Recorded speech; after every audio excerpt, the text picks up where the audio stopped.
Mark 2ஆம் அதிகாரம். சில நாட்களுக்கு பின்பு அவர் மறுபடியும் கப்பர்நகூமுக்கு போனார். அவர் வீட்டில் இருக்கிறார் என்று ஜனங்கள் கேள்விப்பட்டு உடனே வாசலுக்கு முன்னும் நிற்க இடம் போதாதபடிக்கு அநேகர் கூடி வந்தார்கள். அவர்களுக்கு வசனத்தை போதித்தார். அப்பொழுது 4 பேர் ஒரு திமிர்வாதக்காரனை சுமந்து கொண்டு அவரிடத்தில் வந்தார்கள். ஜன கூட்டத்தின் நிமித்தம் அவருக்கு சமீபமாய் சேரக்கூடாமல் அவர் இருந்த வீட்டின் மேற்கூரையை பிரித்து திறப்பாக்கி திமிர்வாதக்காரன் கிடக்கிற படுக்கையை இறக்கினார்கள். இயேசு அவர்கள் விசுவாசத்தைக் கண்டு திமிர்வாதக்காரனை நோக்கி, மகனே, உன் பாவங்கள் உனக்கு மன்னிக்கப்பட்டது என்றார். அங்கே உட்கார்ந்திருந்த வேத பாரகரில் சிலர், இவன் இப்படி தேவதூஷணம் சொல்லுகிறது என்ன? தேவன் ஒருவரே அன்றி பாவங்களை மன்னிக்கத்தக்கவர் யார் என்று தங்கள் இருதயங்களில் சிந்தித்து கொண்டிருந்தார்கள். அவர்கள் தங்களுக்குள்ளே இப்படி சிந்திக்கிறார்கள் என்று இயேசு உடனே தம்முடைய ஆவியில் அறிந்து அவர்களை நோக்கி, நீங்கள் உங்கள் இருதயங்களில் இப்படி சிந்திக்கிறது என்ன? உன் பாவங்கள் உனக்கு மன்னிக்கப்பட்டதென்று சொல்வதோ, எழுந்து உன் படுக்கையை எடுத்துக்கொண்டு நடவென்று சொல்வதோ எது எளிது?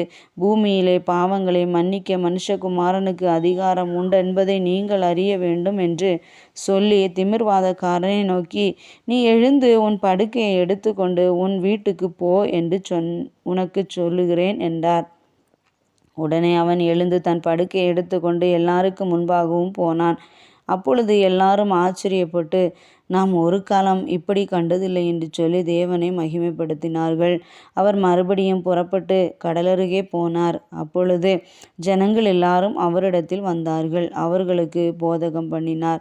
அவர் நடந்து போகையில் அல்பேயுவின் குமாரனாகிய லேவி ஆயத்துறையில் உட்கார்ந்திருக்கிறதை கண்டு, எனக்கு பின் சென்று வா என்றார். அவன் எழுந்து அவருக்கு பின் சென்றான். அப்பொழுது அவனுடைய வீட்டிலே அவர் போஜன பந்தி இருக்கையில் அநேக ஆயக்காரரும் பாவிகளும் அவரோடு கூட வந்திருக்கிறபடியால் அவர்களுக்கு இயேசுவோடு அவர் சீஷரோடு கூட பந்தி இருந்தார்கள். அவர் ஆயக்காரரோடும் பாவிகளோடும் போஜனம் பண்ணுகிறதை வேத பாரகரும் பரிசேயரும் கண்டு அவருடைய சீஷரை நோக்கி, அவர் ஆயக்காரரோடும் பாவிகளோடும் போஜனபானம் பண்ணுகிறது என்னவென்று கேட்டார்கள்.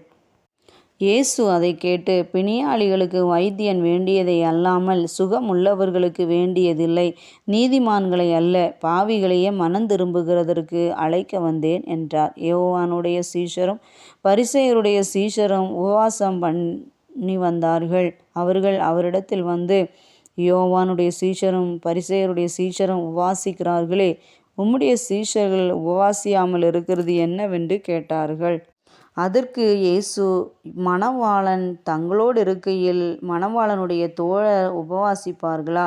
மணவாளன் தங்களுடனே இருக்கும் வரைக்கும் உபவாசிக்க மாட்டார்களே. மணவாளன் அவர்களை விட்டு எடுபடும் நாட்கள் வரும்.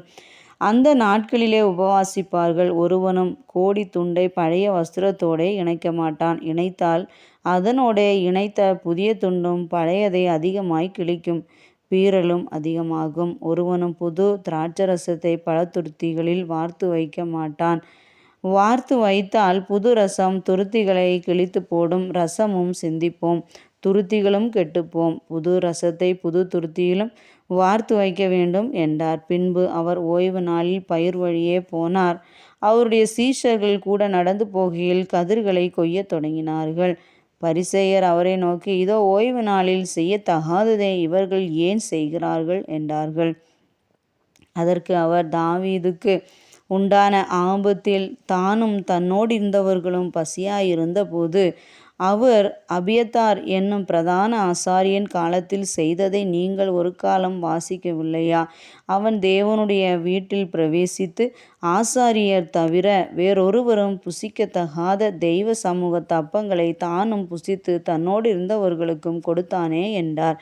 பின்பு அவர்களை நோக்கி, மனுஷன் ஓய்வு நாளுக்காக உண்டாக்கப்படவில்லை, ஓய்வு நாள் மனுஷனுக்காக உண்டாக்கப்பட்டது. ஆகையால் மனுஷகுமாரன் ஓய்வு நாளுக்கும் ஆண்டவராய் இருக்கிறார் என்றார்.